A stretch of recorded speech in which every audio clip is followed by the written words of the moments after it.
Հայաստանում տնտեսական ակտիվության ցուցանիշը 2025 թվականի հունվար-ապրիլ ամիսներին նախորդ տարվա նույն ժամանակահատվածի համեմատ աճել է 4,4%-ով։ Այս մասին տեղեկացնում է ֆինանսների նախարարությունը։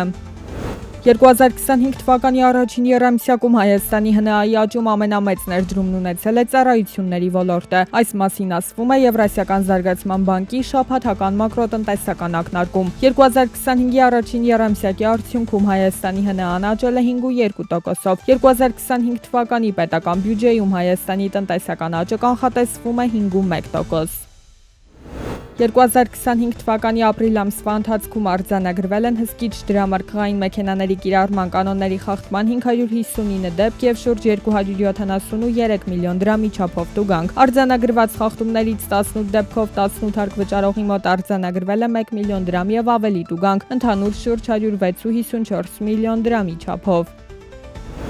2025 թվականի առաջին եռամսյակում Հայաստան է այցելել 386,741 զբոսաշրջիկ, ինչը նախորդ տարվա նույն ժամանակաշրջանի համեմատ 11,3%-ով պակաս է։ Այս մասին տեղեկանում ենք վիճակագրական կոմիտեից։ Հայաստան ժամանող զբոսաշրջիկների կազմում ամենամեծ տեսակարար կշիռը ռուսաստանցիներինն է։ Այս տարվա հունվար-մարտին Ռուսաստանի 144,072 քաղաքացի է եկել Հայաստան որպես զբոսաշրջիկ։ Նախորդ տարվա նույն ամիսների համեմատ այս թիվը կրճատվել է 21,8%-ով։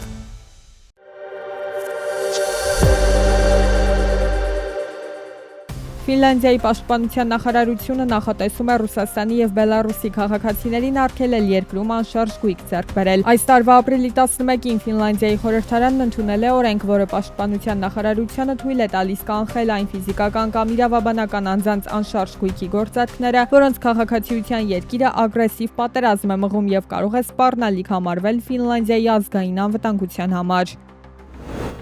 Ռուսաստանն անցյալ տարվա արդյունքներով առևտրային հավելուրդի չափով աշխարհում զբաղեցրել է 3-րդ տեղը։ Անցյալ տարի առևտրից ամենաշատը վաստակել է Չինաստանը, որն ունեցել է 991 միլիարդ դոլարի առևտրային հավելուրդ։ Նրան, ինչպես եւ 1 տարի առաջ, հաջորդում է Գերմանիան 258 միլիարդ դոլարի զուտ առևտրային եկամուտներով։ Տվյալները ներկայացրել է Ռուսաստանի ազգային վիճակագրական ծառայությունը։ Թուրքիայում հնդիկ զբոսաշրջիկների կողմից շրջագայությունների չեղարկումների 250%-անոց կտրուկ աճ է գրանցվել այն բանից հետո, երբ երկիրը տարածաշրջանային լարվածության ֆոնին Պակիստանին աջակցություն է խոստացել։ Այս մասին գրում է բրիտանական Daily Express պարբերականը։ Անցյալ տարի հնդիկ զբոսաշրջիկները Թուրքիայի տնտեսության մեջ ավելի քան 400 միլիոն դոլարի ներդրում են կատարել, եւ Պակիստանին վերջերս ցուցաբերած աջակցության համար բոյկոտի կոչերը կարող են տնտեսական խնդիրներ ստեղծել երկրի զբոսաշրջային ոլորտում։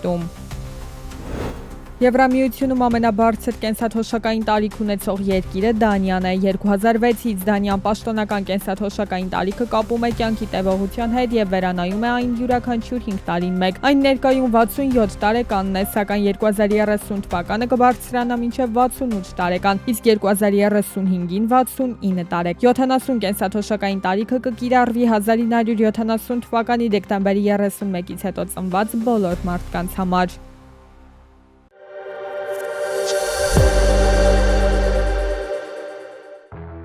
Ցեմենտի ինքնարժեքը Իրանի Իսլամական Հանրապետությունում զգալի նվազել է, հակամրցակցային պայմաններ են ստեղծվում հայ արտադրողների համար։ Իրանից էժան ներմուծման հետևանքով մեր երկրում կրճատվել են ցեմենտի արտադրության ծավալները։ Էկոնոմիկայի նախարարությունն էլ ներքին արտադրողին պաշտպանելու համար առաջարկում է Թուրքի 200 ապատիկը դարձնել 800 ապատիկ։ Եթե մեկ այլ երկրից մենք տեղափոխվենք նույն արտադրատեսակը, լոգիստիկ ծախսեր են քանում, բազմաթիվ այլ խնդիրների, այդքանից հետո մեր ցեմենտ արտադրողները չեն կարողանում մրցակցել, խնդիրը մեր մեջ է, ոչ թե Իրանի Իսլամական Հանրապետության արտադրողների մեջ։ Իրանի Իսլամական Հանրապետությունում էներգակիրների գինը անհամեմատ ցածր է, այսինքն ոչ թե ցածր է հաշվի առնելով միջազգային շուկայի գները, այլ անհամեմատ գրեթե զրոյին հավասարեցված, այսինքն Իրանի Իսլամական Հանրապետությունը սուբսիդավորում է իր արտադրողներին այդ մասով եւ մենք ստիպված ենք ուղղակի որոշակի միջամտություններ անել, որպեսզի նրանց կողմից գոյացած ինքնարժեքը մեր հետ համեմատ որոշակի գոնե հավասարազոր լինի։ Էկոնոմիկայի նախարարության ներկայացուցչի խոսքով ցեմենտի արտադրությունը ռազմավարական նշանակություն ունի Հայաստանի համար, քայլեր ձեռնարկելն այս ոլորտում պարզապես անհրաժեշտություն է։ Եթե մենք հիմա մեր գործարանները բերենք նրան, որ կոլապսի ենթարկվեն ու փակվեն եւ որոշենք, որ մենք չենք արտադրում ցեմենտ այդ ռազմավարական նշանակության ապրանքը, քանի որ մեր մոտ չի ստացվում սուբսիդավորել օրինակ էներգակիրները եւ թողենք ամբողջությամբ պարսկական, իրանական եւ ռուսական արտադրության արտադրանքներին, սա կբերի նաեւ մենաշնորհի ներմուծման ու նույն խնդիրը կունենանք, այն խնդիրը ինչ որ ունեցել ենք ժամանակին ներքին արտադրության։ Իսկ շինարարության ոլորտի ներկայացուցիչների հետ հարցը քննարկվել է, նրանց ձեռնտու է առաջարկվող նախագիծը, հարց հնչեց հանձնաժողովի անդամների կողմից։ Էկոնոմիկայի փոխնախարարը վստահեցնում է, այո, քննարկվել է, նաև դիտարկում է անում։ Մենք չենք դիտարկում, որ ցեմենտի գինը պետք է բարձրանա կամ բարձրանա, գոնե չենք դիտարկում, որ պետք է բարձրանա 6000 դրամ տարբերությամբ, այլ մենք ենթադրում ենք, որ պետք է այստեղ լինի ինքնարժեքի շահույթի, գեշահույթի կրճատման հաշվին, նաև որպեսզի մեր արտադրողները մրցակցային լինեն, որտեղ մեր արտադրողների գնի բարձրացում չի դիտարկվել, բայց ամեն դեպքում, եթե անգամ դիտարկենք, որ որոշակի գնի բարձրացում լինելու է, գնահատվել է ընդհանուր շինարարության վրա 1 քառակուսի մետրի վրա 1%-ի շրջանակներում գնի բարձրացումը տեղի ունենում, որը կարծում եմ այդքան մեծ ազդեցություն չի ունենա, բայց ամեն դեպքում ես լիահույս եմ, որ ցեմենտի գինը չի բարձրանալու։ Օրակարգային հաջորդ հարցով առաջարկվում էր փոփոխություններ եւ լրացումներ կատարել գնումների մասին օրենքում։ Նախագծով առաջարկվում է ընդլայնել պատվիրատու հանդիսացող հանրային կազմակերպությունների շրջանակը, սահմանել վերջիններից կողմից կատարվող գնումների նկատմամբ առավել հրապարակային եւ թափանցիկ պայմաններ, գործընթացում պարտադիր դարձնելով հանրային հսկողության մեխանիզմի կիրառումը։ Այս գործողություններով ակնկալվում է, որ արդյունավետությունը գնումների կբարձրանա հանրային կազմակերպություններում, ինչպես նաև թափանցիկությունը կբարձրանա եւ մրցակցային ընթացակարգերը իսկապես հենց մրցակցային կլինեն այն դեպքերում, երբ որ իրանք կազմակերպվեն կամ նույնիսկ եթե մրցակցային ընթացակարգում մասնակցի տվյալ կազմակերպությունը, ապա մենք կիմանանք, որ այդ կազմակերպության տակ արդեն նորից մրցակցային ընթացակարգ պետք է ձևավորվի։ Կառավարությունը նաև սահմանում է, որ նման ընկերությունների ցանկը կհաստատի հանրային ծառայությունները կարգավորող հանձնաժողովը, հանրային ծառայություններ մատուցող կազմակերպության դիմումի հիման վրա։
Շաբաթ կիրակի եւ տոնորերին մետրոյի երիտասարդական կայարանի դիմաց գտնվող կանգառից դեպի կենթանաբանական այգի եւ հետադարձ ուղղությամբ գործում է անվճար ավտոբուսային երթուղի։ 2025 թվականի ընթացքում Երևանի կենթանաբանական այգու տարածքում իրականացվել եւ այս պահին շարունակվում են գործող, ինչպես նաեւ նոր ենթակառուցվածքների եւ ճամուղիների ընթացիկ վերանորոգման, կառուցման, բարեկարգման մի շարք կարեւոր աշխատանքներ։ Ծրագրով արդիականացվել են նաեւ կենթանիների ազատ ավանդակները։ Արդեն մի քանի օրից այգու այցելուները կկարողանան տեսնել նաև ցուցադրվող նոր մի քանի կենթանատեսակ, որոնք նախկինում չեն ցուցադրվել։